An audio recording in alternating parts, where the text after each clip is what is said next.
somos uma universidade pública e gratuita. Acreditamos que o conhecimento pertence a todos, porque as soluções são construídas coletivamente. Aliás, já acreditávamos nisso antes mesmo de nos tornarmos uma universidade. Nos anos de 1930, o Brasil passava por grandes transformações sociais. A urgência em fornecer saúde para a população fez germinar a semente que se tornaria a Unifesp. Nesse período, nascem a Escola Paulista de Medicina e a Escola Paulista de Enfermagem. Em 1940, é inaugurado o Hospital São Paulo, o primeiro e atualmente o maior hospital universitário federal do país, referência na formação de profissionais em saúde e no atendimento à população.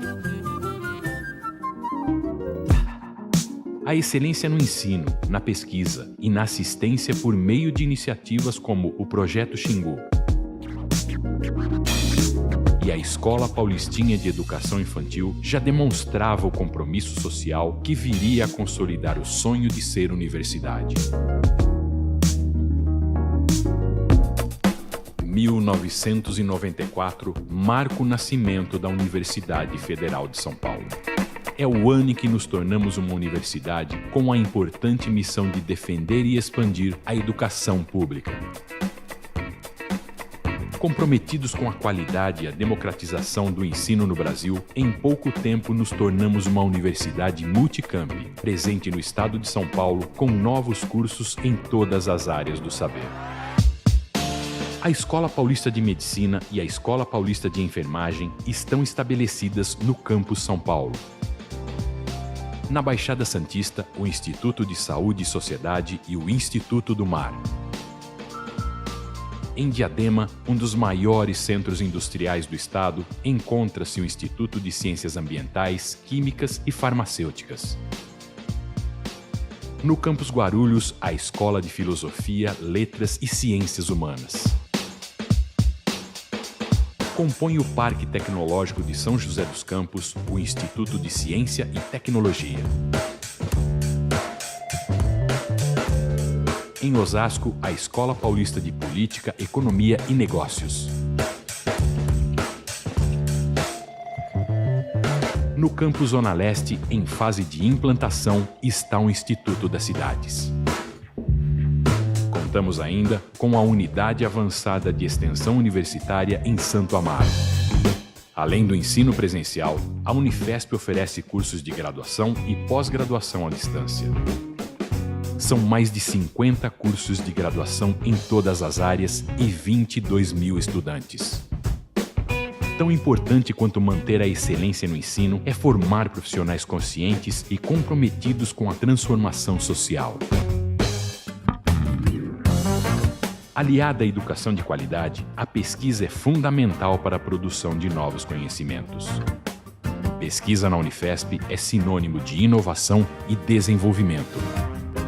A extensão é o elo que consolida a ligação entre a Unifesp e a sociedade. Com mais de 300 programas abertos ao público, tais como MemoRef, que permite a inclusão de refugiados à sociedade. Acolhe Onco, prestando assistência a pacientes com câncer. E o UAP, Universidade Aberta para Pessoas Idosas.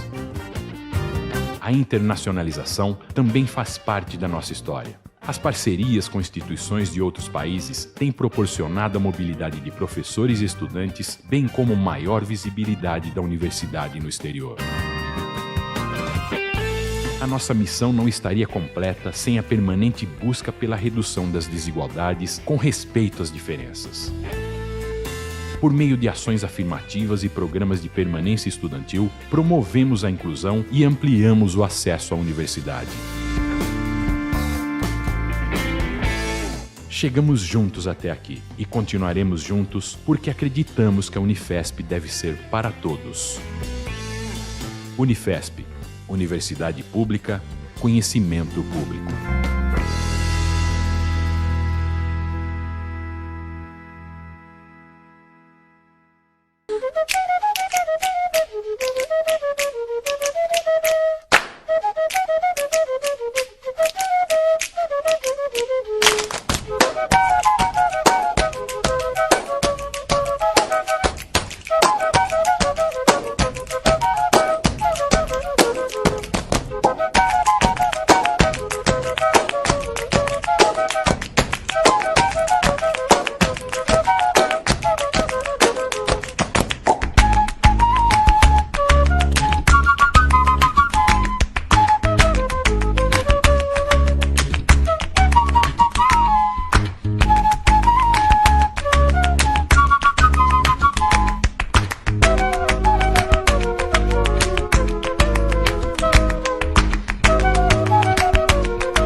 Boa tarde a todas e todos. Nós saudamos o corpo diretivo da Unifesp e a comissão organizadora desse congresso acadêmico, que nos proporciona a oportunidade de conversarmos sobre assuntos absolutamente relevantes e de interesse coletivo.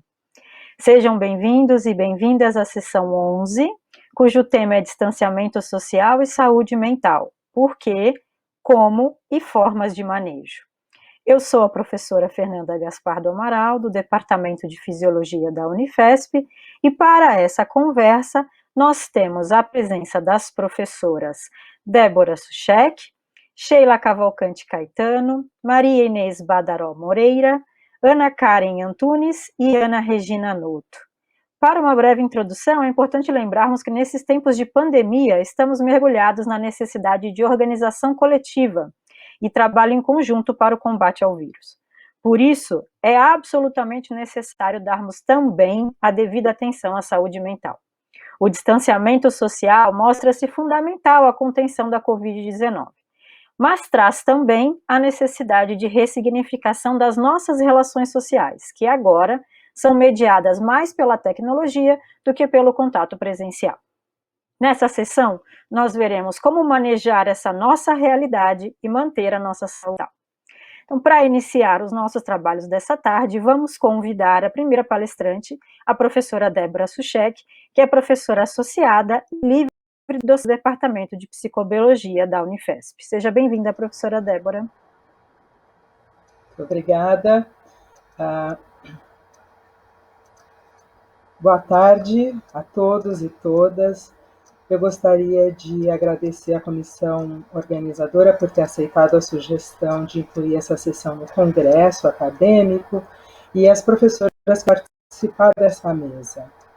Essa proposta foi motivada pela constatação de que o distanciamento físico vem tendo um impacto negativo sobre a saúde mental dos jovens e dos não tão jovens assim. O objetivo da minha conversa com vocês é propor uma hipótese que explique pelo menos um dos possíveis mecanismos envolvidos no impacto do distanciamento físico sobre a saúde mental. Próximo slide, por favor.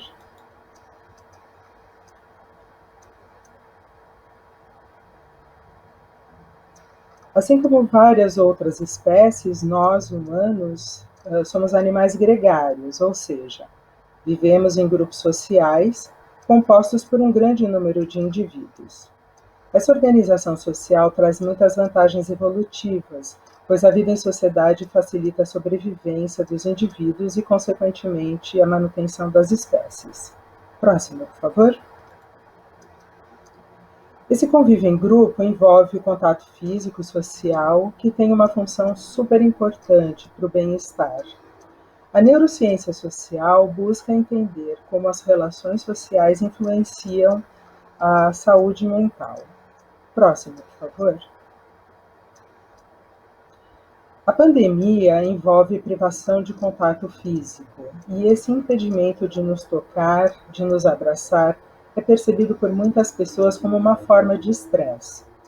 Em situações de estresse, o nosso organismo recruta dois sistemas cujos produtos finais liberados na corrente sanguínea são a adrenalina e o cortisol. A adrenalina é liberada antes e, por isso, a primeira percepção física de estresse é a taquicardia. Esses hormônios são essenciais para a nossa sobrevivência, mas a sua liberação precisa estar muito bem controlada. Ou seja, quando o estresse termina, as concentrações desses hormônios precisam voltar ao basal. E para que isso aconteça, existem alças de feedback negativo e o cortisol consegue, então, reduzir a atividade do hipotálamo e da hipófise, mantendo as suas concentrações normais. No caso do estresse crônico, esses mecanismos de autorregulação podem apresentar falhas e a liberação sustentada de cortisol em pessoas vulneráveis pode desencadear sintomas de ansiedade e depressão. Próximo slide, por favor. Como então o contato físico ou um abraço podem melhorar os sintomas de estresse? Por que a privação de contato físico tem tanto impacto negativo sobre a saúde mental? Próximo. Vários trabalhos na área de psicobiologia do estresse mostram a existência de uma relação bidirecional entre as relações sociais e a saúde mental. Por um lado, relações sociais positivas, relações de afeto e apoio social, podem reduzir os efeitos do estresse crônico sobre a saúde mental, enquanto que indivíduos com transtornos mentais da esfera emocional, como ansiedade, depressão e transtorno de estresse pós-traumático, tendem a fazer evasão social e se isolar. Uma das respostas mais adaptativas ao estresse crônico é a busca por contato social e contato físico, e essa busca é mediada pela ocitocina. Esse neurohormônio, conhecido como hormônio do amor ou do abraço, é liberado durante o estresse e também pelo contato físico, atuando em receptores localizados no sistema nervoso central, para reduzir os batimentos cardíacos em situações de estresse, ativar de recompensa e controlar as reações emocionais, entre várias outras funções. Este é um dos principais fatores de resiliência contra o estresse. Próximo, por favor. Se pensarmos na resposta de estresse como se fosse um carro, o cortisol e a adrenalina seriam um acelerador e a ocitocina o breque. A aceleração é importante, mas precisa ser controlada para evitar acidentes. O próximo, por favor. Uma questão fundamental é lembrar sempre que existem diferenças individuais na forma como as pessoas enfrentam as situações de estresse. As pessoas reagem de maneiras diferentes a um mesmo estímulo estressor e as consequências sobre a saúde física e mental vão depender de como avaliamos o estímulo e como o enfrentamos. Próximo, por favor.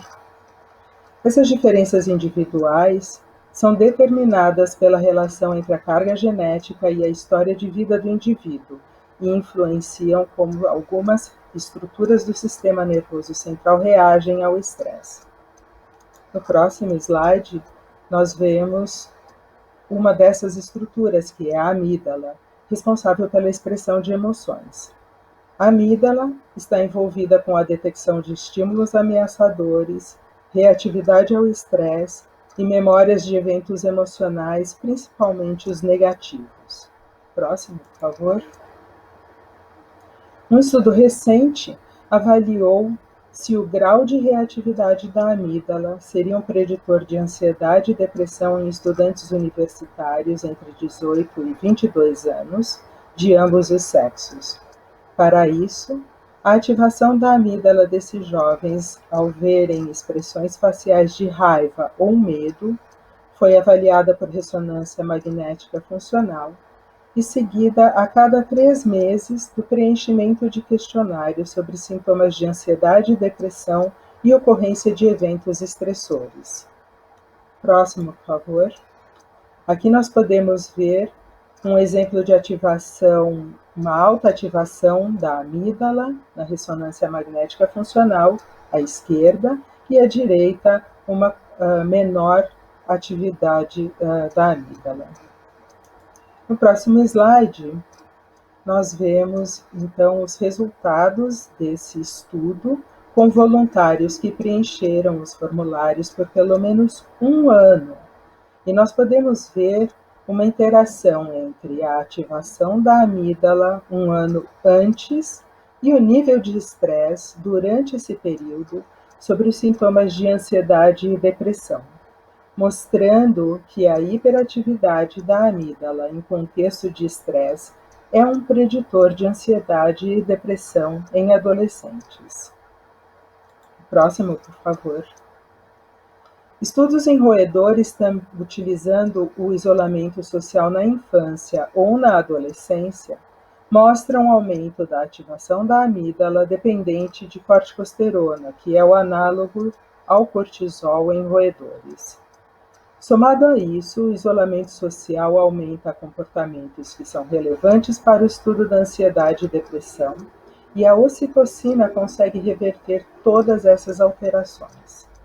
Esses resultados trazem informações importantes de por que o distanciamento social pode ser um fator de risco para o desenvolvimento de ansiedade e depressão e como o afeto pode reduzir esses sentimentos. Próximo, por favor. Assim, nós podemos propor que a falta de contato físico representa uma forma de estresse e, consequentemente, aumenta a liberação de cortisol e, muito provavelmente, reduz a de ocitocina, embora não existam trabalhos que confirmem essa hipótese.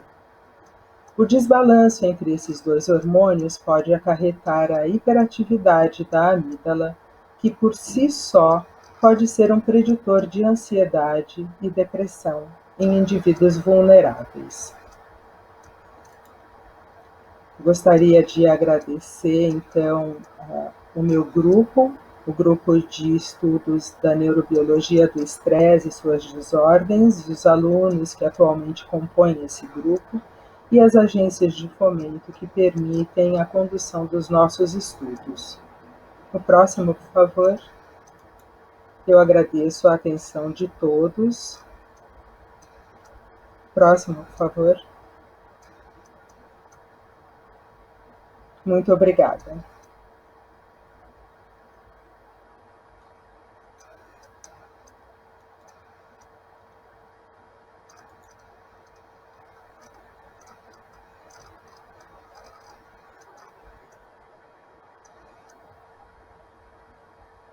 Tem razão. Agradecemos a palestra da professora Débora Suchek e lembramos que nós teremos um tempo para debate. Assim, deixem suas perguntas no chat da página do Congresso para nós debatermos mais tarde, após a fala de todas as professoras. Para dar continuidade ao nosso trabalho, convidamos a professora Sheila Cavalcante Caetano, que é professora adjunta do Departamento de Psiquiatria da Unifesp, para proferir sua palestra. Seja bem-vinda, professora. Obrigada.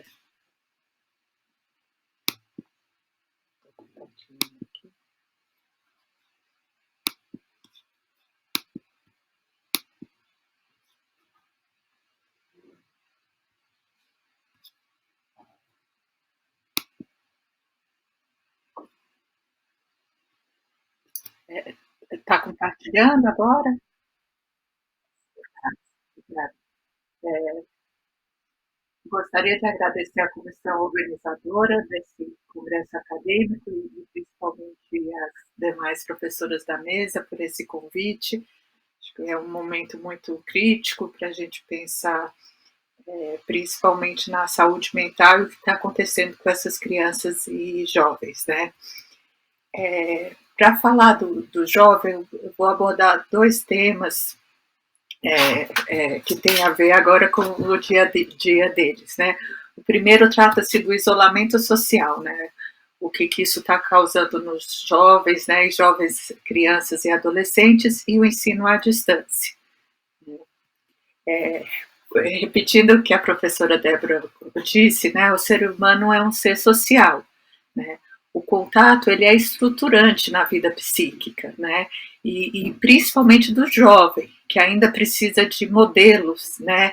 Para saber o que está fazendo é certo ou errado, se ele vai se comportar mais dessa maneira ou daquela maneira, né? Então ele precisa se expor a essas experiências sociais, e o jovem faz isso até com mais intensidade para ir formando a sua personalidade, né? E é o momento também, lembrar que no nosso ciclo de vida, em que a gente precisa se distanciar mais dos pais, né? Quando pequenininhos, né, até 3 anos de vida, a gente não sobrevive sozinho. A gente ainda tem essa gravidez externa, né? Durante a infância, a gente tem como base de segurança e como modelo o papai e a mamãe, né? E eles são idolatrados e são vistos como super-heróis e são pessoas que eu quero sempre imitar. Mas quando vem a adolescência, eu me distancio um pouco mais dos meus pais para poder conhecer o mundo, vivenciar esse mundo e muito junto com outros colegas, né, com outros amigos da minha idade, e é assim que eu vou ver o que tem do papai e da mamãe que eu gosto e o que tem que eu não gosto, né? E aí o que a gente já começa a ver acontecendo com as crianças pequenas, né? Lembrando que quando pequena a minha base de segurança é o meu pai e minha mãe, a gente vê um aumento muito importante aí da dependência excessiva dos pais. Então, crianças que estavam num desenvolvimento completamente saudável passam a querer, mesmo com 10 anos, voltar a dormir na cama da mãe e do pai, só conseguir fazer a lição se o pai e a mãe estiverem do lado, podem até com 5, 6 anos infantilizar a ponto de fazer xixi na fralda de novo, né? Precisar que o pai e a mãe troquem o tempo todo, né? Que só comem com o pai e com a mãe. Então, isso é bem importante, mas isso é algo que acontece muito, e aí, de novo, me guiando pela palestra da professora Débora, né, com esse excesso de adrenalina que as crianças não conseguem explicar o que é isso, né? Se nós mal entendemos o que é uma pandemia, todas as consequências, imagina uma criança pequena. Então, se usa muito esse apoio do pai e da mãe para sentir o mínimo de segurança dentro de tanta incerteza, de tanta adrenalina solta, né? E aí o ponto seguinte vem a desatenção, né? E aí eu vou falar um pouquinho mais até quando for falar dos estudos, né? Vem uma preocupação importante das crianças, e voltando à questão de que eles não entendem o que está acontecendo, e muitas vezes nós não explicamos de uma maneira que eles possam entender, né? E essa explicação é desenhar um vírus que vai embora lavando as mãos, então de uma maneira mais simples, mais lúdica. E se essa explicação não é dada, né, a imaginação faz com que essa preocupação só aumente, né? Até por uma mudança importante da rotina, se tem muitas queixas de sono, né? Então, como não tem aula cedo, não tem que fazer lição, não tem que fazer outras atividades, passa-se a deixar dormir mais tarde, e aí isso bagunça bastante a rotina. Mas até por essa questão do medo, né, da preocupação, as crianças podem passar a ter insônia, né?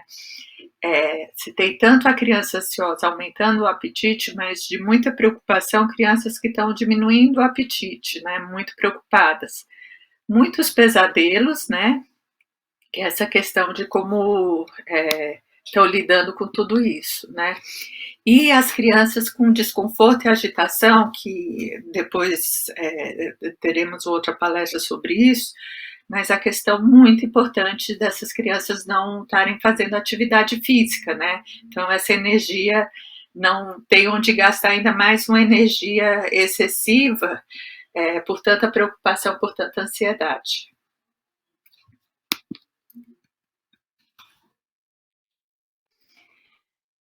Quanto ao adolescente em si, igual para a criança, né, qualquer mudança drástica é um fator de risco para a saúde mental, né? Quando a gente tem uma mudança muito, muito drástica, de ter aí essa descarga de adrenalina, essa descarga que vai se transformar na amígdala, enfim, medo. E se eu já sou um jovem vulnerável a ter depressão, a ter ansiedade, a não conseguir resolver meus problemas, com um evento tão forte desse, tão intenso, eu tenho o disparador que eu precisava para ter um problema de saúde mental, né? E aí, uma outra questão, que não é só um evento agudo, né, um estresse agudo, né, tem a preocupação com o Covid, você tem toda uma mudança do seu modo de vida e de se relacionar, né, e esse prolongamento e incerteza, né, de quando isso vai terminar, isso vai gerando cada vez mais ansiedade, angústia, esse estresse, né, um dia essa pandemia ia acabar em 3 semanas, depois 3 meses, agora 6 meses, então isso vai gerando para a gente uma muito trêmula, que a gente não consegue saber mesmo qual a segurança, qual a firmeza para estar nisso. E se isso é difícil para um adulto que tem uma capacidade abstrata boa, né, para uma criança que ainda está começando a entender o mundo e que não, ainda nem entende direito essa questão do que é o tempo, esse tempo que nunca acaba, que a mãe diz que vai ser em 3 semanas, 3 meses, isso vai trazendo muito mais angústia do que um evento traumático simples, né? E muito, muito importante, né? O isolamento, ele traz questões que vão além só do prejuízo. Ele impõe fatores positivos, fatores protetores. Como que é isso, né? O adolescente, muitas vezes, quando está com problema, quando está com ideia ruim, né, uma ideia de tristeza, uma ideia de preocupação exagerada, ele tem os amigos para confiar, né? E muitas vezes ele não consegue nem falar sobre isso, mas o melhor amigo pensa na face dele que ele está muito preocupado, que ele está muito mal-humorado, né? Em escolas de boa qualidade, o professor vai ficar a esse aluno que parou de perguntar, que está muito quietinho, vai querer saber o que está acontecendo. Então, sem essa interação, a gente perde uma rede de apoio fundamental para perceber logo no início se a gente está tendo algum problema emocional de comportamento e já ir atrás de uma solução, né? Então a gente perde esse apoio super importante, né? E como vai ser dito mais para frente, a gente está perdendo a atividade física que por si só tem um efeito antidepressivo no cérebro, né? Então se eu tiver leve, né, depressão clínica leve, diagnosticada, a atividade física no adolescente dá conta de tirar desse quadro de depressão. Então, esse isolamento não só traz fatores negativos, como ele também impede fatores positivos de acontecer. E isso é que nos preocupa muito do que quando acabar a pandemia, do que vai ser o resultado disso, né? Quais são os possíveis danos psicológicos, né, que podem ocorrer e que a gente vai ter que monitorar e controlar isso. Sobretudo no adolescente, né, que tiveram que se afastar sem escolha, compulsoriamente da sua rede socioafetiva, né, dos amigos, dos colegas de escola, da namorada, né, de familiares, que muitas vezes é aquele adolescente que briga muito com a mãe, mas a sua tia é sua confidente, então ele tem apoio dessa tia que ele não vê mais. Então, essa rede que a gente tirou possivelmente vai trazer um estrago muito importante por não mais proteger esse, né? E aí tem também o que mudou muito, que é a questão da educação em si, né? A educação era um ambiente, era um segundo ambiente que todo jovem frequentava, né, ou pelo menos a maioria aqui no Brasil de crianças e adolescentes, e que poderia ter um efeito protetor quanto maior fosse sua qualidade, quanto mais o professor tivesse uma interação boa com esse aluno, e quanto mais tivesse uma rede de suporte boa, sem bullying importante. Então, assim, agora está todo né? Quando a gente pega os dados iniciais, né? Você gostava de educação à distância antes do Covid, né?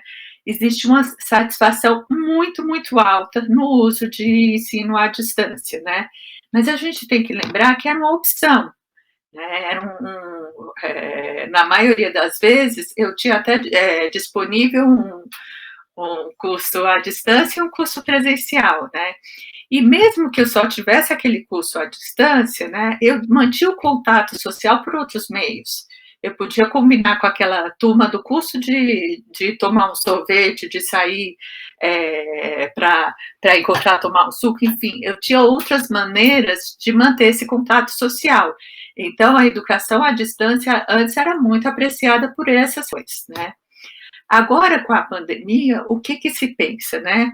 Qual que é a qualidade esperada dessa educação? E qual que é o valor percebido que essa educação à distância tem?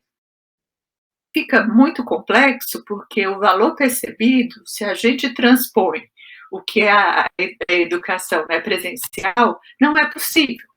porque na educação à distância, a gente perde relações interpessoais, a gente perde de ver como aquele colega está anotando tudo, aquele colega só anota o principal, então eu perco modelos de me relacionar, mas de estudar, de interagir, né? Lembrando que boa parte da educação da criança e do adolescente é também não formal, ou seja, não é ensinada na lousa, no livro pela professora. É como a professora fala, olha, amiguinho de 6 anos, né? Não grita, pede mais baixinho, né? Vamos trocar um brinquedo pelo outro. Então, essa interação é um modelo também que a gente chama de aprendizagem informal e extremamente relevante para a gente formar a nossa psique, né? E a gente tem com isso, né, um amigo que presta atenção na gente, a professora que elogia, a gente tem uma troca de afeto que nutre, né, o nosso afeto e que dificilmente a gente tem à distância. Outra questão importante, né, aí falando mesmo da questão digital, é que se o aluno não tem uma fluência do sistema, ou seja, é aquele sistema que fica travando o tempo todo, que a imagem fica ruim, ele desiste, né?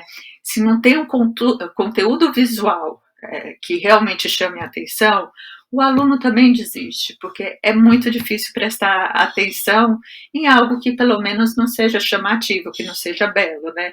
E se o uso do currículo está sendo adequado, apropriado, se é algo que, por exemplo, deveria ser uma discussão de grupo, e isso está sendo dado no PowerPoint sem discussão nenhuma. Então, esses fatores, né, foram muito queixados, esse também é um estudo chinês, né, pelos alunos à distância, que todos esses fatores, quando não aconteciam, desestimulavam ainda mais essa educação à distância, né? E outra questão muito importante é que antes se pensava muito na educação à distância para adultos, né? Então, quando você pensa para adultos, nós sabemos que tem um span atencional, né, dos 40, 50 minutos, né, 45 minutos. Então, se eu tenho uma aula de 45 minutos, eu consigo prestar atenção do começo ao fim. Um tempo maior que isso, eu já disperso um pouco. A criança vai formando esse span atencional, né, vai formando esse tempo que consegue prestar atenção, né.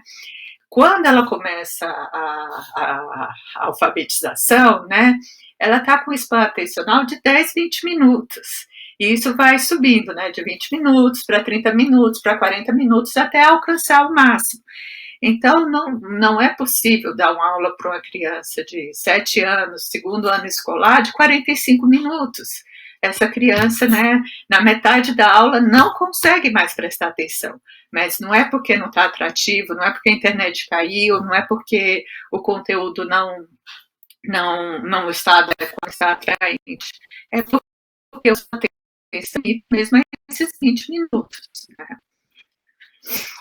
E o que acontece? Que aí é muito difícil, né?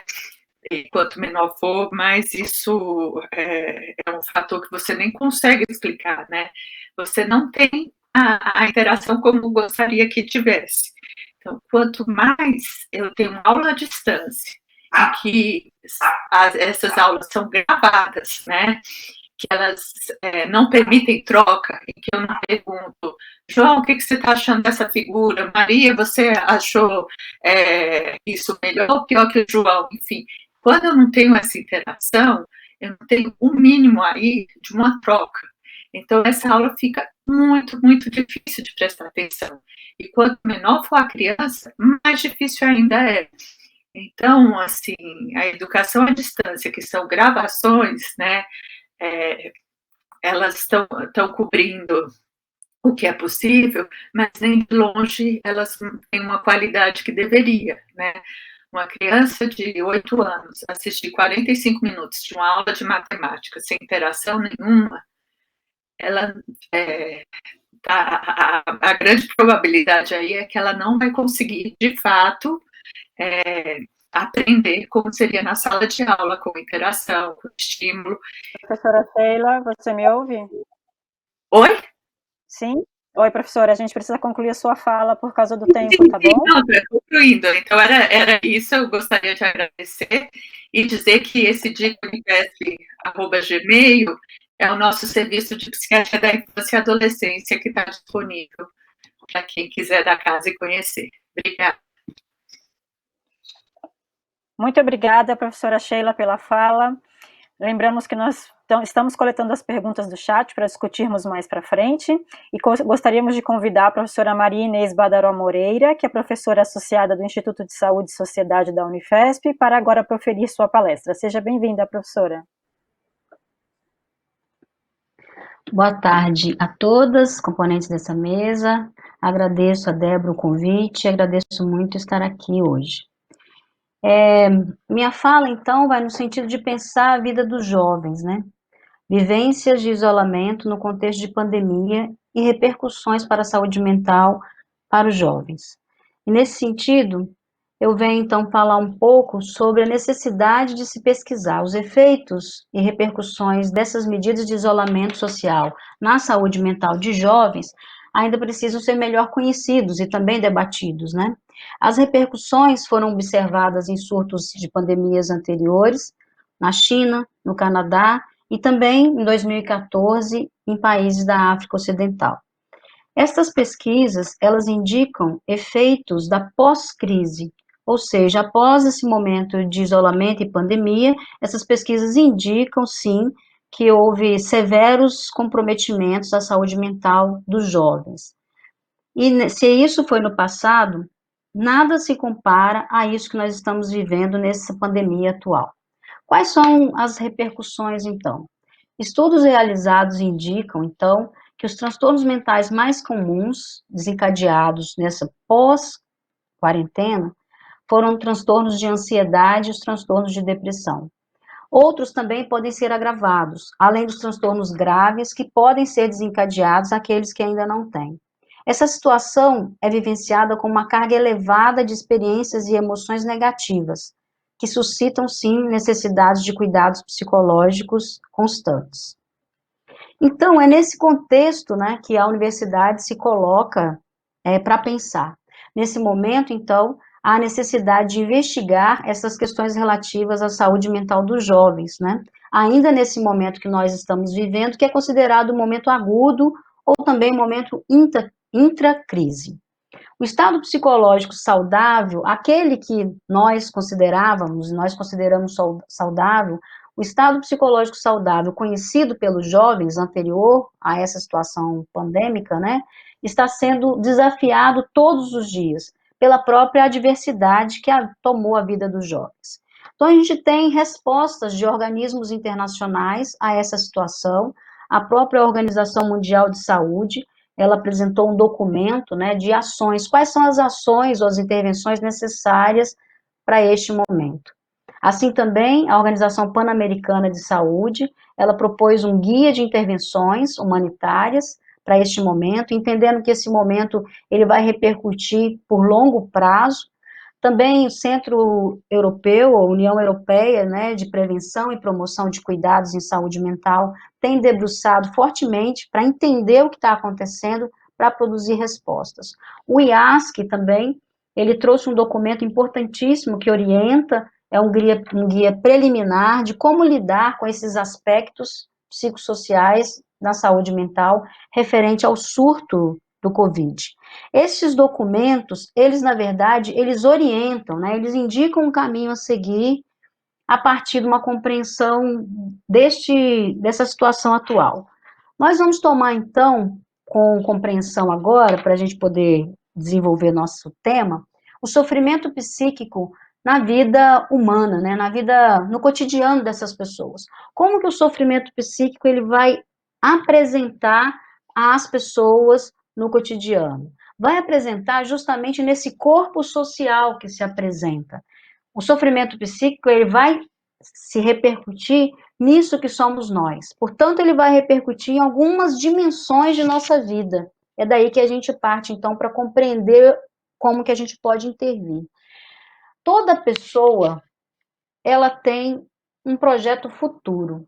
Todos nós temos um projeto futuro. Uma criança, um idoso, particularmente o jovem, ele tem um projeto futuro de longa data, né? Ele tem sonhos, ele se produz, ele se projeta nesse projeto futuro que ele vai desenvolver. Esse rompimento que ocorreu justamente nesse momento, ele indica que alguns projetos futuros vão ter deixado pelo caminho, alguns vão ser perdidos, alguns vão ser mudados. E isso impacta fortemente o jovem na atualidade. Toda pessoa, ela tem uma condição habitacional, uma condição de moradia, seja mais simples, seja diferente, né, de diferentes contextos. Essa condição de moradia e habitação também repercute nessa vida, nesse corpo que eu estou chamando de corpo social, que é onde aparece, né, de que modo aparece o sofrimento psíquico na vida humana, né? Ele aparece assim, de modo que cada dimensão da vida humana, ela pode se expandir ou ela vai se colabar, ela vai se reduzir. O que a gente vai perceber nesse momento pandêmico é que algumas dimensões se expandiram exageradamente e algumas dimensões da nossa vida se encolheram exageradamente. Então havia um modo de operar na vida do jovem, nossa também, que dizia que eu estava bem, eu me considerava saudável, o jovem se considerava saudável. Na medida que há uma movimentação muito diferente nessas dimensões da vida, essas dimensões então vão ser traduzidas como sofrimento psíquico. Então, eu vou participar agora, eu vou partilhar com vocês umas ideias gerais, né, do Eric Cassel, que vai justamente dizer que há, então, essas dimensões que vão induzindo, vão nos fazendo compreender que o sofrimento que eu vivo hoje, ele está diretamente relacionado a essas dimensões que vão se expandindo ou regredindo nestes momentos da nossa vida, né? E o efeito disso é, sim, um efeito que a gente pode considerar, e como tanto os institutos estão considerando, como um evento traumático de grande relevância. Bom, a pirâmide de intervenções de saúde mental e atenção psicossocial, ela indica que algumas ações podem ser, sim, resolvidas ou iniciadas por pessoas de modo comum, né, de pessoas de modo geral. Seriam as ações básicas, né, considerações sociais, relações sociais, serviços básicos, processos sociais. Na base dessa pirâmide de intervenção, vocês podem perceber que a gente tem justamente esse processo de práticas humanitárias, né? São falas, são promoções de boas práticas. Depois, sim, à medida que esse trabalho vai se levando, ou que se a pessoa demanda um pouco mais, é necessário ativar redes quentes, né? Espaços de amigos, espaços em que as pessoas podem se apoiar, espaços solidários, comunitários e também familiares. Na medida que esse sofrimento vai, então, se intensificando, sim, a pessoa vai precisar de uma atenção básica à saúde mental, são apoios específicos de algum profissional que não necessariamente deveria ou precisaria ser um profissional psi, né? Mas profissionais atentos, um apoio emocional possível, prático, básico, que pode ocorrer, no nosso caso, do serviço no Brasil, do SUS no Brasil, pode ocorrer pelos agentes comunitários de saúde, ou no serviço de atenção social, né, de acolhimento. E sim, um grupo vai necessitar de serviços especializados, uma atenção à saúde mental que demanda profissionais específicos, um cuidado atento sobre como que essas pessoas vão vivenciar esse momento. Então, a principal questão que nos interessa é pensar que uma atuação ou uma intervenção em saúde mental, ela deve levar em conta este contexto, este modo em que esse corpo social aparece, né, para a vida das pessoas.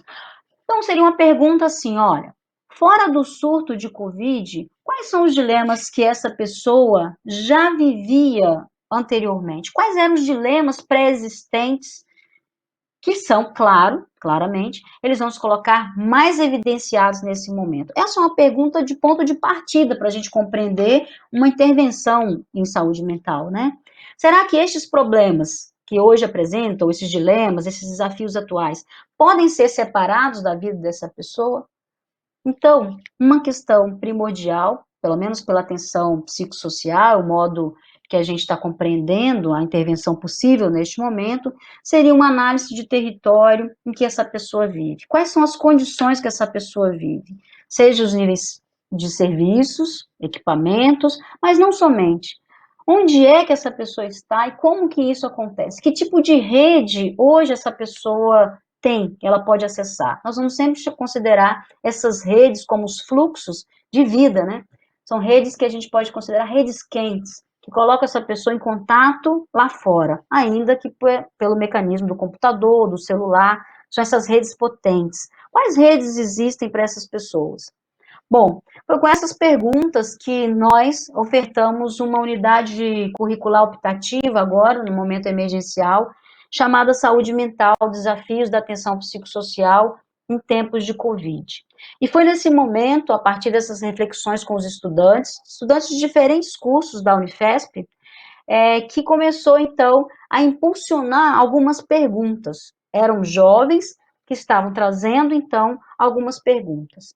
E como professora, como pesquisadora, como uma professora que tem um projeto de extensão universitária, essas perguntas que foram em mim acessadas durante esse momento dessa UC optativa, demandou então que a gente desenhasse uma pesquisa. Essa pesquisa ela está em andamento, chama Pandemia de Covid-19, vivências de isolamento no contexto de pandemia e a repercussão de saúde mental no mundo universitário, para jovens universitários. Justamente a gente pensou essa pesquisa no sentido de que precisamos conhecer para intervir. Essa pesquisa está em andamento, nós estamos agora na fase de coleta de dados e a gente tem construído isso junto com alunos de mestrado, de doutorado, alunos de iniciação científica e uma importante colaboração de uma psicóloga que se formou na Unifesp, que é colaboradora nesse momento nessa pesquisa também. Então, essa pesquisa, ela se anuncia como uma coleta de dados para que a gente consiga, sim, constituir grupos de debate, respostas, né? Uma das questões que nós cuidamos nessa pesquisa é justamente manter um grupo de acompanhamento de pesquisa que é feito pelos próprios jovens universitários. Esse grupo de acompanhamento de pesquisa, ele tem o intuito, na verdade, de nos indicar se essa pesquisa está no caminho que o jovem entendendo, né? A linguagem, o modo de se pronunciar, de revelar as dimensões da vida do jovem que nesse momento estão sendo de algum modo atingida, que podem então revelar algum tipo de sofrimento psíquico. Se for possível, depois eu quero deixar e pedir às professoras se eu puder deixar o guia, o link do formulário, que a gente está em fase de coleta de dados. Mas é interessante observar que nessa fase de coleta de dados, algumas coisas já aparecem. Eu vou deixar uma pista aqui já para a Ana, né? Ana Karen, que é justamente as atividades práticas e os exercícios. Os jovens têm indicado, então, uma dificuldade de retomada desses exercícios que antes fazia parte de sua vida, e eles têm, então, colocado algumas questões que eu acho que nos ajuda a refletir, né? Quando a gente traz esses elementos, a gente começa a conversar um pouco com as pesquisas que estão acontecendo mundo afora. As pesquisas realizadas que estão mundo afora, né, elas indicam que algumas questões de ansiedade, de estresse Professora Oi? Marinês, me ouve? Pediria que a senhora concluísse a fala por conta do tempo. Então, eu vou finalizar aqui. Eu acho que eu finalizei a apresentação do vídeo, né? Pode concluir a sua fala, é apenas para controlarmos o tempo aqui. Então, tá certo.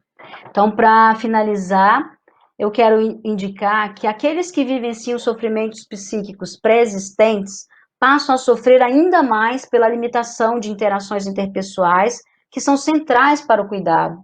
Aquelas pessoas que têm, então, acesso a algum serviço, a gente está vivendo uma situação em que os serviços estão ou reduzidos horários de atendimento ou ainda fechando. Dirigir o olhar para esses efeitos na saúde mental requer um esforço conjunto, né, dos formuladores de política, e a universidade não pode deixar de se pronunciar, de se colocar neste momento a refletir e, sim, a construir um processo interventivo com bases nesse tipo de informação advindo de pesquisas que estão acontecendo. Eu agradeço a oportunidade e me coloco à disposição para qualquer outro tipo de informação. Agradeço. Muito obrigada, professora Marinês. Lembrando que nós teremos as palestras disponibilizadas no YouTube, como o pessoal está perguntando pelo chat, então todo mundo poderá assistir novamente. E também as perguntas serão discutidas no final da nossa apresentação. Vamos, então, convidar a Ana Karen Antunes, que é professora adjunta do Departamento de Psicobiologia da Unifesp, para proferir sua palavra. Seja bem-vinda, professora. Boa tarde a todos. Eu inicialmente agradeço a oportunidade que me foi dada, a professora Débora, que se lembrou do meu nome para participar do evento. Natan, por favor, projeta os slides, por gentileza. Bom, hoje nós vamos falar um pouquinho sobre a influência da atividade física na saúde mental. Próximo slide, eu tenho aqui uma pequena definição do que é exercício físico, o que é atividade física. Observem que, embora sejam palavras usadas de forma quase que sinônimo, eles têm definições diferentes. A atividade física representa qualquer movimento que é executado pela musculatura e que implica no aumento do gasto de energia.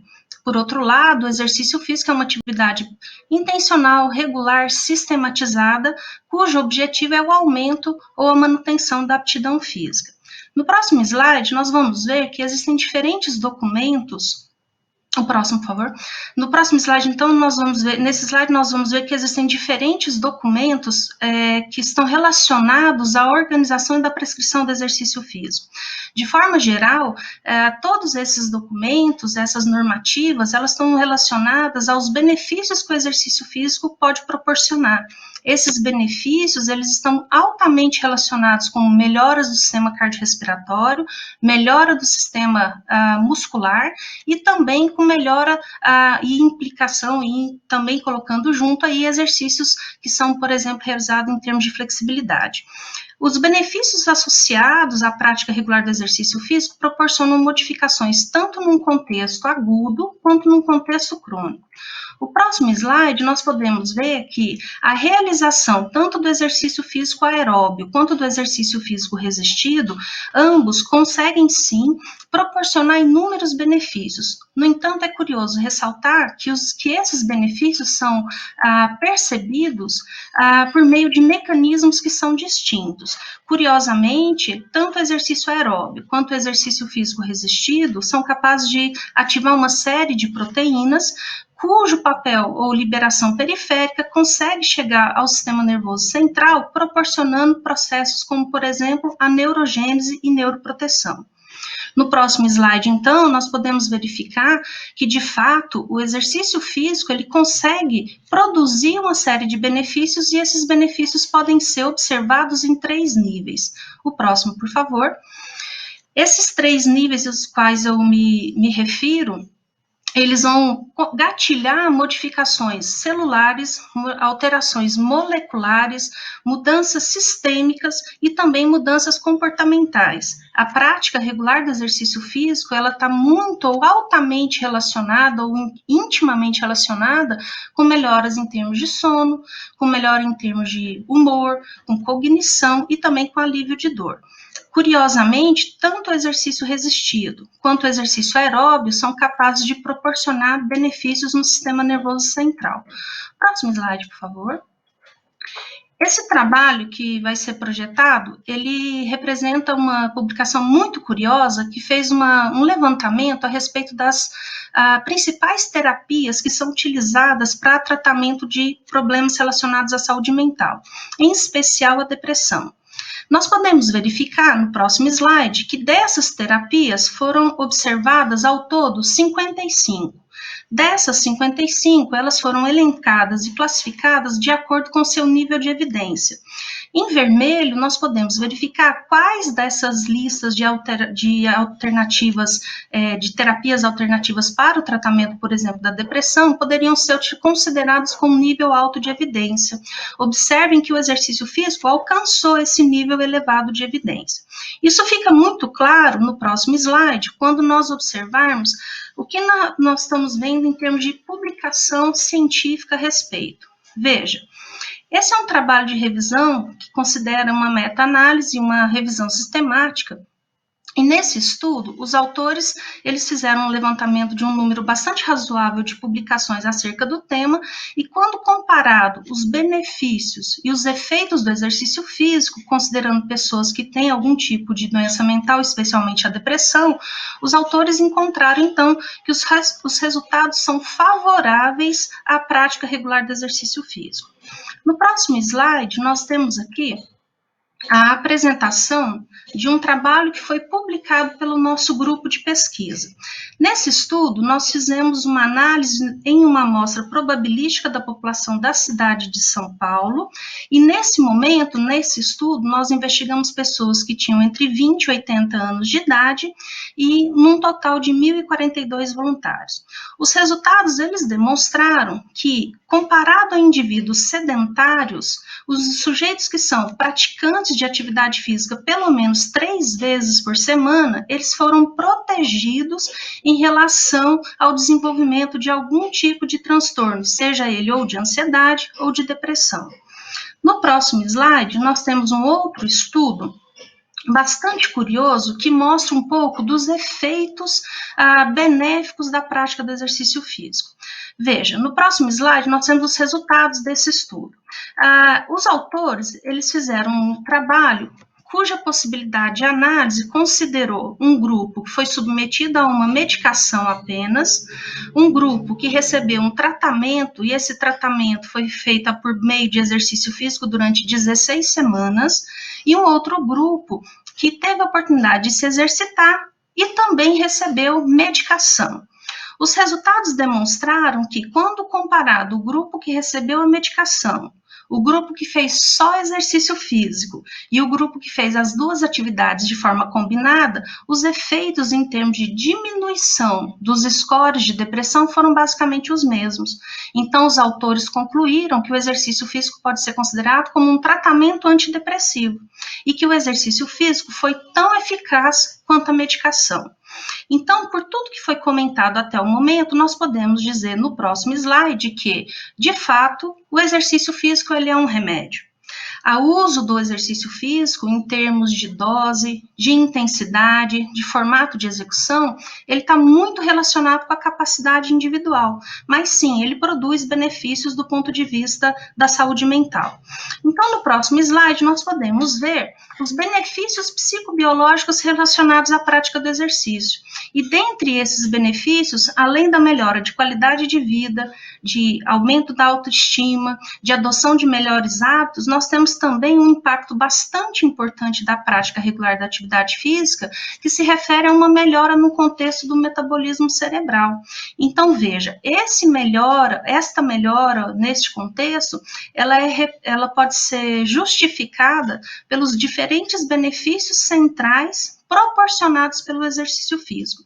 No próximo slide, nós listamos esses benefícios. Então, nós podemos identificar que a prática regular do exercício, aquela que é capaz de, por exemplo, reduzir scores de depressão, ela está altamente relacionada com o aumento da oxigenação cerebral, ela está relacionada com melhora da oferta de neurotransmissão, com angiogênese, com neurogênese, com sinaptogênese, com neuroplasticidade, ou seja, com um conjunto de melhoras no sistema nervoso central que culminam com a diminuição da depressão. Então, no próximo slide, nós vamos perceber que a prática regular do exercício físico, ela é capaz tanto de atuar no sistema nervoso central, causando uma série de benefícios e modificações no nosso cérebro, quanto o exercício físico também é capaz de estimular diferentes tecidos periféricos a produzir inúmeras proteínas que são capazes de chegar ou passar pela barreira hematocefálica e lá no cérebro promover uma série de mudanças que são essencialmente benéficas. Além desses parâmetros que eu comentei agora, nós também não podemos nos esquecer que existem outras vias e outros mecanismos envolvidos. Entre eles, eu gostaria de destacar o papel da via da serotonina, que é uma via metabólica extremamente importante, que está relacionado com um aminoácido que é precursor da serotonina. Então, no próximo slide, o que nós vamos ver é um trabalho que foi um editorial que foi... É o próximo slide, por favor. Um editorial que foi publicado no The New England, que mostra essa via a qual estou me referindo, que é a via da serotonina, o quanto que ela é importante para aspectos relacionados à saúde mental.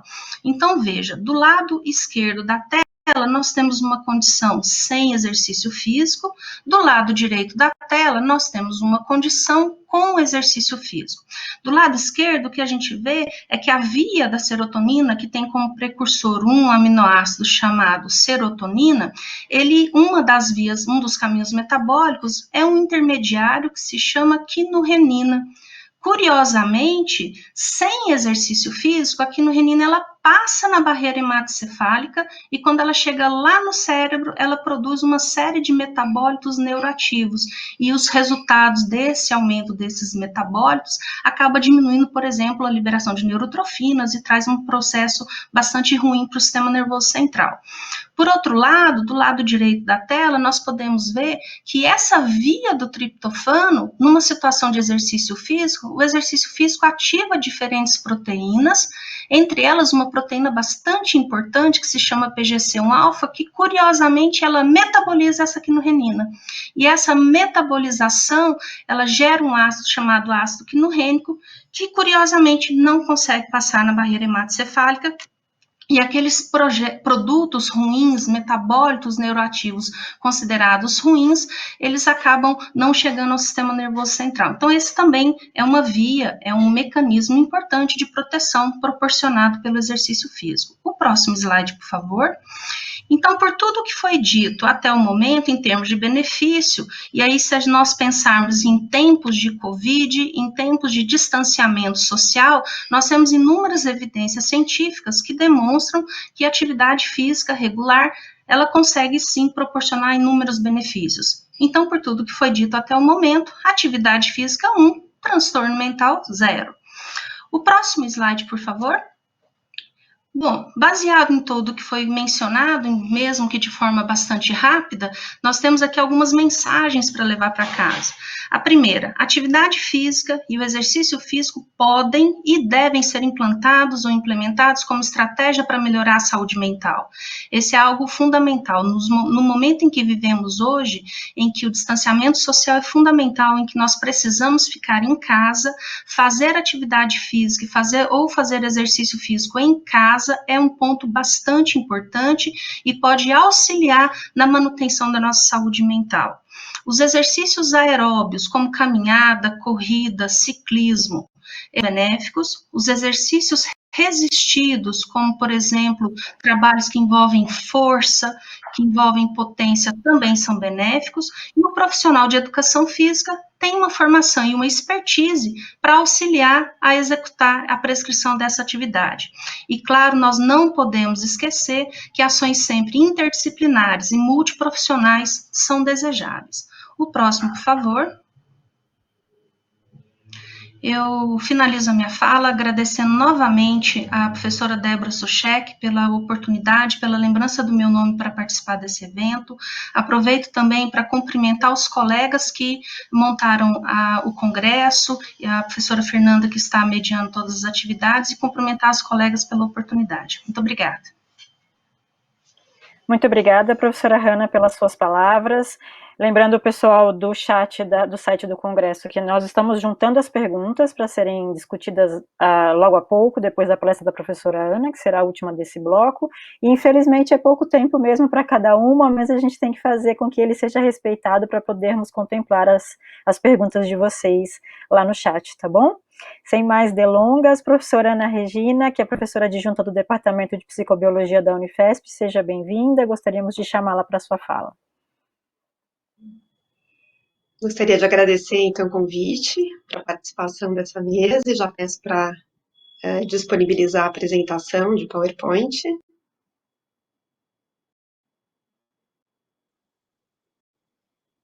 Então, como Fernanda já me apresentou, eu sou professora do Direito de Psicobiologia, coordeno um setor que é o NEPSIS e sou colaboradora de um projeto que chama Projeto Ser Unifesp. E é nessa qualidade, né, de colaboração com o Projeto Ser, que nessa mesa sobre distanciamento social e saúde mental, eu trago uma colaboração sobre como lidar com os desafios, mas mais na lógica de autocuidado, né, com base naquilo que a gente tem estudado a partir das práticas e das pesquisas desse projeto Ser. Depois falo um pouquinho mais sobre ele. E peço para apresentar a próximo slide, por favor. E nada melhor do que começar com uma prática breve, introdutória. E nesse sentido, eu convido a todos a fazer uma pausa de um minutinho, observando como é que você está nesse momento.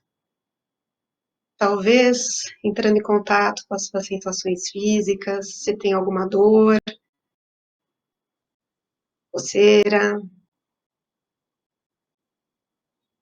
Talvez fechando os olhos facilite a solução. Talvez você identifique cansaço, sono, fome, sede, inquietação ou tranquilidade. E como é que você se sente nesse momento?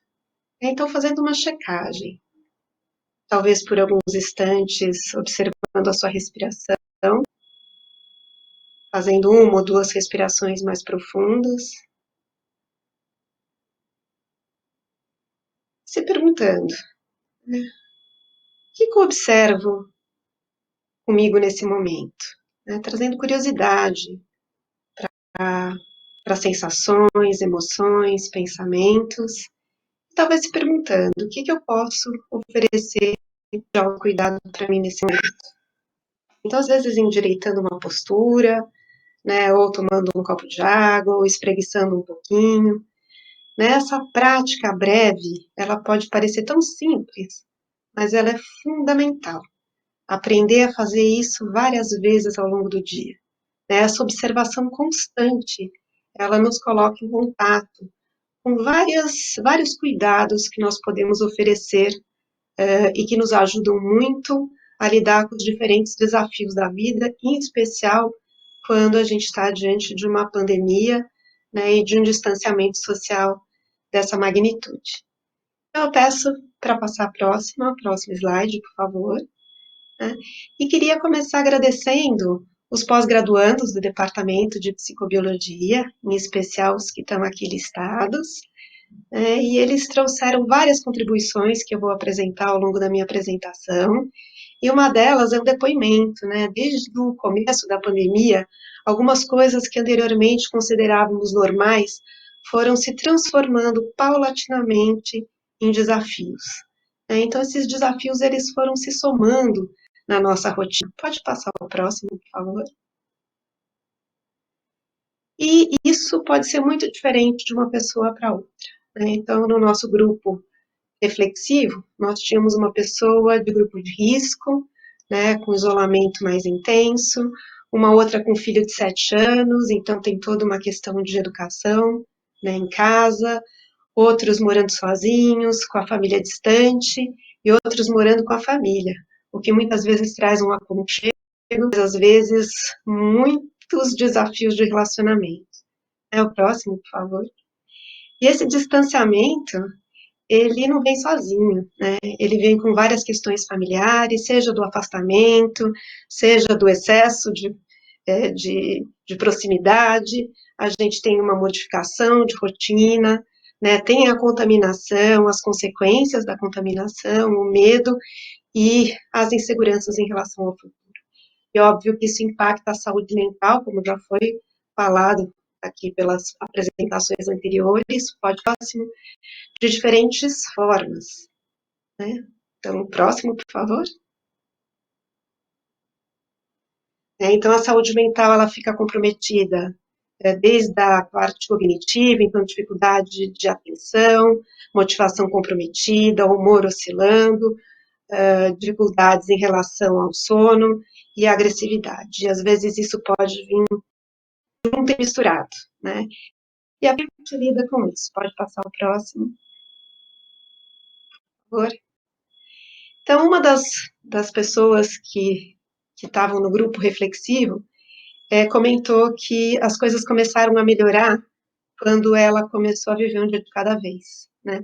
E a literatura mostra mesmo, né? O foco no presente momento, no aqui e agora. Então, por exemplo, as práticas de mindfulness, né? Quanto mais a gente ancora, como que a gente, no início dessa apresentação, né, promove qualidade de vida.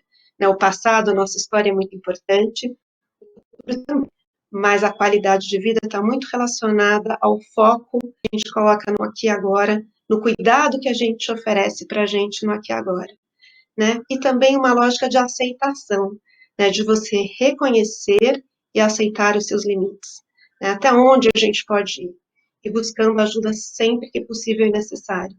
Então, a gente sabe que tem vários grupos oferecendo cuidados, né?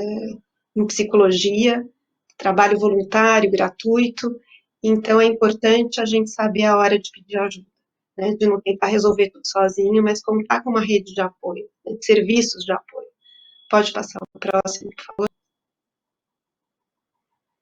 E a gente também tem que tomar muito cuidado com as nossas metas, né, então essa situação de pandemia exige um realinhamento de metas, não é possível mais fazer aquelas metas, estabelecer metas de muito longo prazo, a gente tem que trabalhar com curto e médio prazo, né, e ajustando a rotina de acordo com as nossas possibilidades e contexto de vida. Né, então, a idade, se tem filho, o local de moradia, e tomando muito cuidado com a sobrecarga. Eu vou comentar um pouquinho mais adiante o que essa sobrecarga pode trazer para a gente. Pode passar o próximo, por favor. Manter o contato com as pessoas ajuda a perceber que não estamos sozinhos, né? Então, a rede é extremamente, como já foi falado pelos outros colegas, né? Então, manter, seja por WhatsApp, seja por Zoom, a forma como for possível, manter vivo, né, esse contato das pessoas próximas com quem a gente estabelece relação de carinho e cuidado, né? O autocuidado como um todo é fundamental, né, e o foco nos aspectos positivos. Muitas vezes vem muitos pensamentos catastróficos, negativos, e na medida do possível a gente pode estar se conectando um pouco mais com alguns aspectos positivos desse isolamento, né. A gente tem muitos desafios, mas também tem possibilidades de estar consigo mesmo, de rever a vida, valores, né, e estar próximo de alguns familiares em especial. Então, esses aspectos são fundamentais. Próximo, por favor. E o bem-estar, ele tem uma relação muito próxima com a sabedoria, né? É uma sabedoria da gente aprender a abrir espaço, de parar e pensar como eu estou, o que eu preciso e o que eu posso fazer, como nós fizemos no início dessa apresentação, aquela breve pausa que eu convidei a todos. Numa lógica, eu acho ela brilhante, que é a gente ter uma noção de aceitação daquilo que não é possível mudar. A pandemia está dada, o isolamento social ele é necessário, né, e a gente não tem muito que fazer sobre isso, a gente pode fazer só a nossa parte, que às vezes é muito pequenininha, mas é muito importante no todo, né, e coragem para mudar aquilo que é possível mudar. Né, então, a gente não ficar parado, queixando, reclamando, mas fazendo o que é possível mudar para a nossa vida e para a vida das pessoas que estão ao nosso lado. Né? Como que a gente pode ajudar os nossos alunos, os nossos colegas, então partir para uma lógica solidária, né? E ter muita sabedoria para diferenciar uma coisa da outra, da gente tentar não lutar com aquilo que a gente não pode mudar, e também não se paralisar diante da situação, né? Então, essa sabedoria, para mim, ela é fundamental, não só para mim, né, mas a gente sabe que as práticas de atenção plena, elas trazem muito essa lógica e elas têm um resultado muito interessante em termos de bem-estar. Próximo, por favor. E aí vem uma pergunta rapidinha, né, para vocês. E aí, como é que está o seu estilo de vida, né? Então, a gente viu com a Ana Karen quanto é importante a atividade física. Como que será que a gente está organizando a rotina? Pode passar o próximo, por favor? E eu vou convidar vocês a pensar em 5 atividades que trazem energia e satisfação. Música, dança, conversa com amigos, e outras 5 atividades que trazem esgoto e tensão, né? Então, ficar muito tempo na tela do computador, uma discussão com alguma pessoa, não dá para listar 5 agora, e eu vou pedir, então, para vocês fazerem isso com calma, em algum momento que vocês tiverem aí um tempo para isso. Pode passar o próximo, por favor? Depois, em seguida, organizar suas atividades de um dia típico. Então, umas 10 a 15 atividades que você faz, desde a hora que você acorda até a hora que você vai deitar. E observar com bastante atenção cada uma dessas atividades. Pode passar o próximo, por favor? Identificando quais são aquelas que trazem energia e satisfação e aquelas que são fonte de esgotamento e tensão.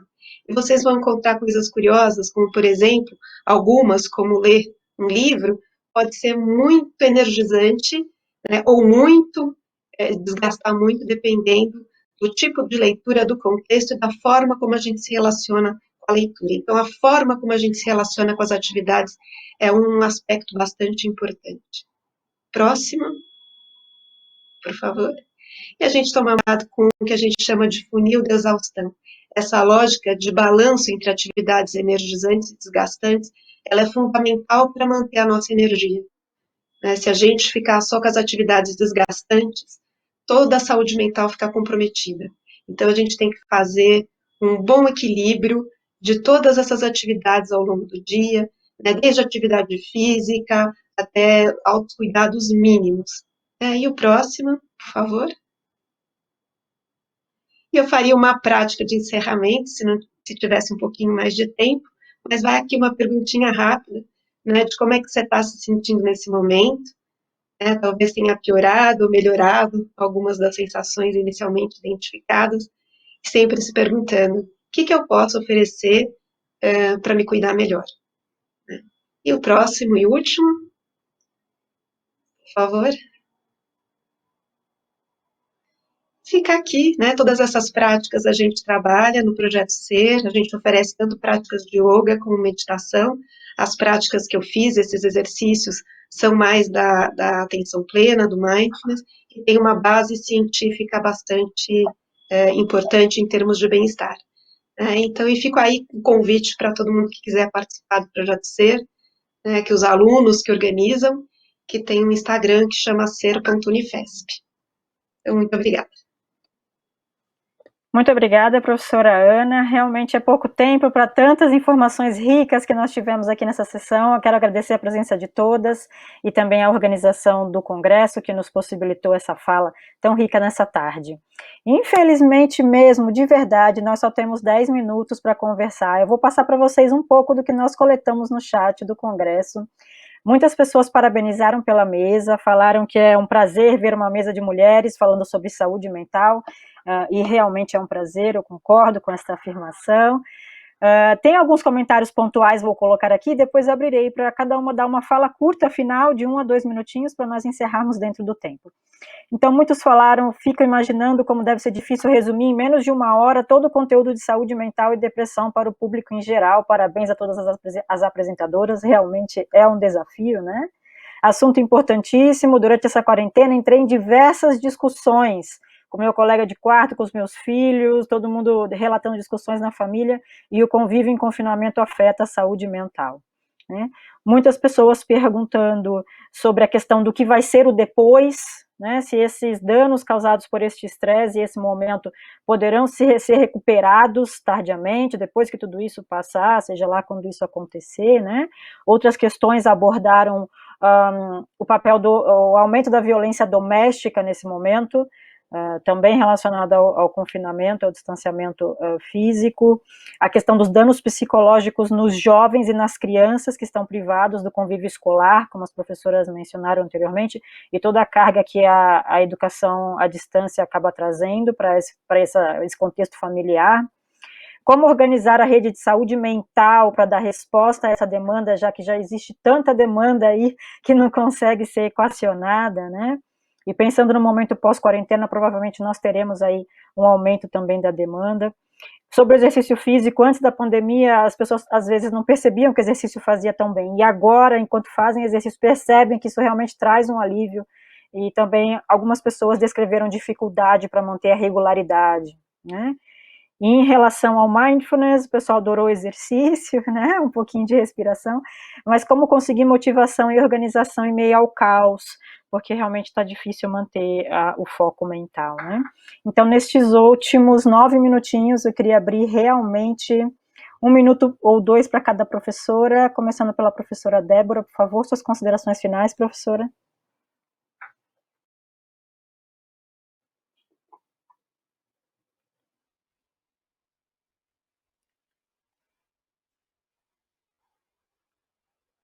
Seu áudio está no mudo, professora. Isso. Não, agora já está. Então, eu queria falar rapidamente, pegando um gancho em um dos comentários, né? O que vai ser a partir de agora?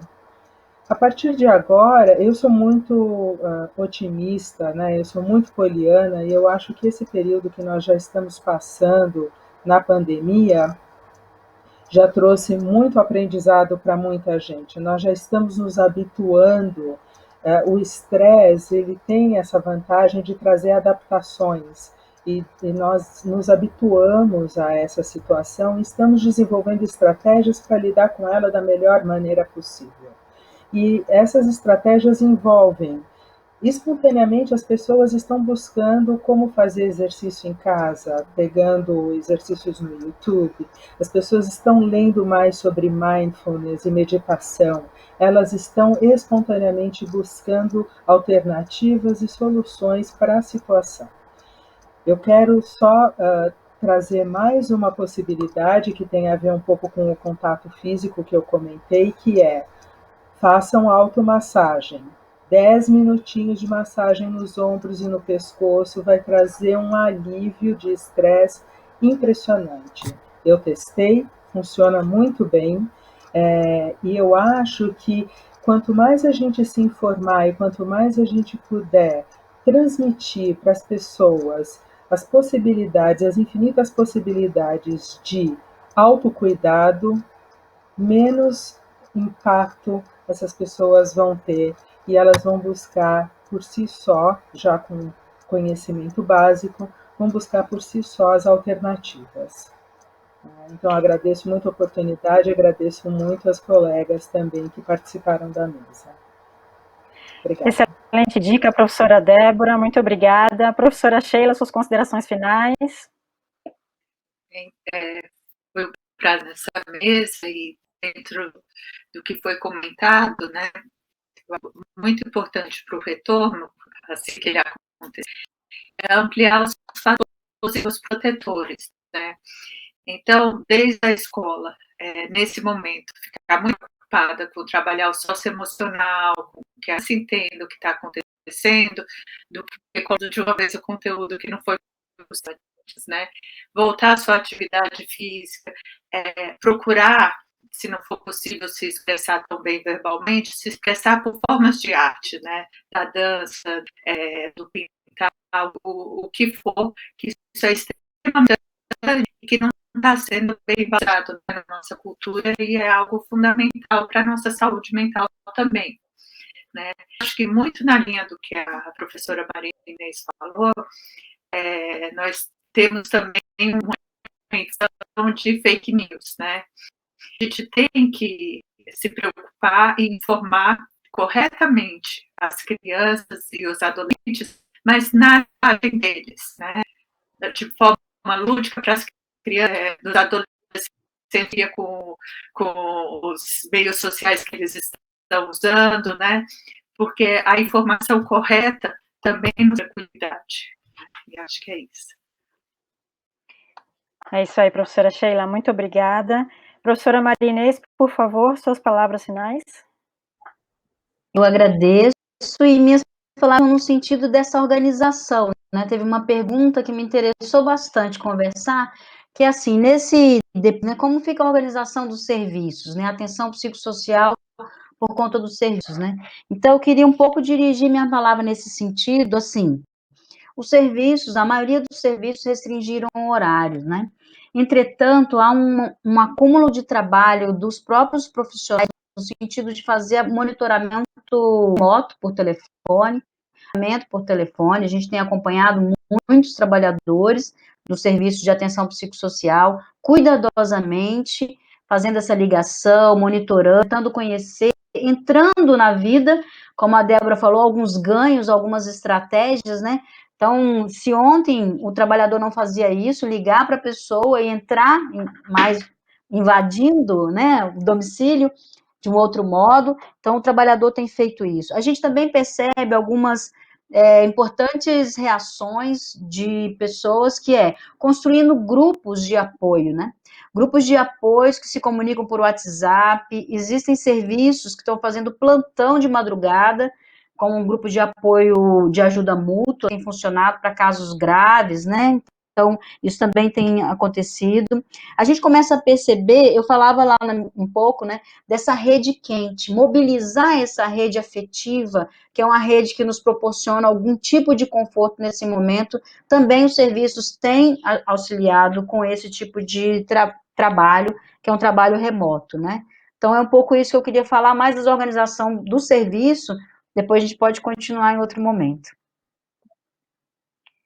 Tá certo, professora Maria Inês, nós agradecemos a participação, pedimos também que alguém replique o link da pesquisa que a professora está fazendo lá no chat do Congresso, que aí pode ser que o pessoal se interesse, entre e ajude a divulgar. Professora Ana Karen, por favor, suas palavras finais. Agradecer, cumprimentar a organização do Congresso Acadêmico e queria comentar também da importância da gente tentar, dentro daquilo que nos é possível, nos mantermos ativos, mesmo em casa. A professora Débora comentou, e outros colegas também disseram, da importância da gente tentar adaptar as nossas atividades dentro do nosso cotidiano em casa, porque neste momento é importante, de fato, ficar em casa. Eu também vou numa linha otimista, vai passar, vamos passar por isso juntos e vamos nos adaptar e aprender com essa situação nova para todos nós. Então, dentro do possível, mantenham-se ativos em casa. Obrigada. Muito obrigada, professora Ana, é isso mesmo, vamos nos manter ativos. Professora Ana Regina, por favor, suas últimas considerações. Eu acho que eu queria comentar um pouquinho o que foi colocado, né? Perguntaram sobre como fazer práticas de mindfulness no meio do caos. E eu acho que faltou uma informação importante, né? A gente tentar começar a fazer práticas de mindfulness quando a ansiedade está muito grande, quando a gente não está bem, às vezes o resultado pode ser exatamente o oposto. Então, por isso que a gente nem tem começado grupos novos no Projeto Ser, né? Então, a gente só está trabalhando com as pessoas que já estavam com a gente há algum tempo, né? E a outra coisa que eu acho bastante importante não é só o autocuidado, mas o cuidado dos outros. Esse movimento mais compassivo, ele ajuda muito, né, a gente a se perceber no cuidado afetivo com os outros. Então, acho que é isso, e agradecer imensamente, né, a coordenação e o convite para estar aqui e partilhar um pouquinho do conhecimento. Obrigada. Muito obrigada, professora Ana Regina. Lembrando que essas palestras, essa sessão estará disponível no YouTube para que todos possam assistir em outro momento, anotarem as informações, que quiserem entrar em contato com as professoras. E todos estamos convidando a todos para continuarem assistindo o nosso Congresso Acadêmico da Unifesp, que está acontecendo durante toda essa semana com atividades belíssimas como essa que nós acabamos de assistir. Muito obrigada, professoras, pela participação. Mantenhamos-nos firmes, porque isso vai passar. Muito obrigada, boa tarde a todos, até a próxima sessão.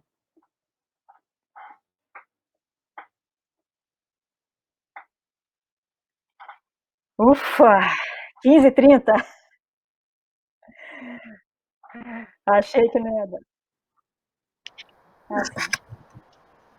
Conseguimos, gente. Débora, Valeu. eu agradeço agora por aqui, Fernanda. Débora, agradeço de novo. Sheila, que legal o seu trabalho.